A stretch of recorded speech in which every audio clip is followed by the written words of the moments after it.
Just to let any of our new listeners know that one of the promises that I make to our audience is to be honest and to tell you the truth. The truth as I see it. I don't pretend to have all the answers, but I got a lot of miles on me. I like to share my perspective in these monologues in hopes that they will encourage you to think, to wonder, to consider the context of what I'm saying and not to come across as some kind of a know-it-all, because I am not a know-it-all. Now, that said, how many times have you heard somebody say, hey, don't take it personally. Just a job, or it's just a whatever. Don't take it personally. I have always had a problem with that. I have. At least when I put my heart and soul into something that doesn't work out, maybe something insignificant to other people, but to me, I take it personally. There was a time in our country, a time in our culture when most people did take things personally. When their child messed up, if they messed up, well, it meant they messed up as a parent.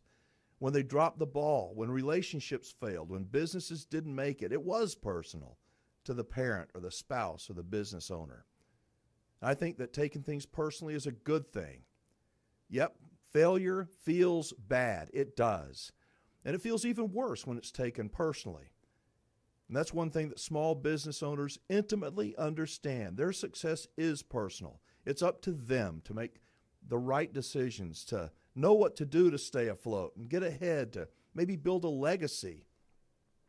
There was a time in the RV industry, too, when most of the players did take things personally. Before all the mergers, when employers treated employees like family and not as expendable. The closing of Heimer North America is sad. It's sad that a handful of corporate bigwigs and Wall Street money people made a killing, and they destroyed a great company. They made a killing, and they killed 800 jobs in the process. Think of those 800 families. You think it was personal to them? I do. When people take things personally, they care more. They care about the people more. They're less selfish. They're more driven, more committed to their goal. There are less people in the RV industry today that take things personally than there were decades ago, and I think that that is a problem. I do.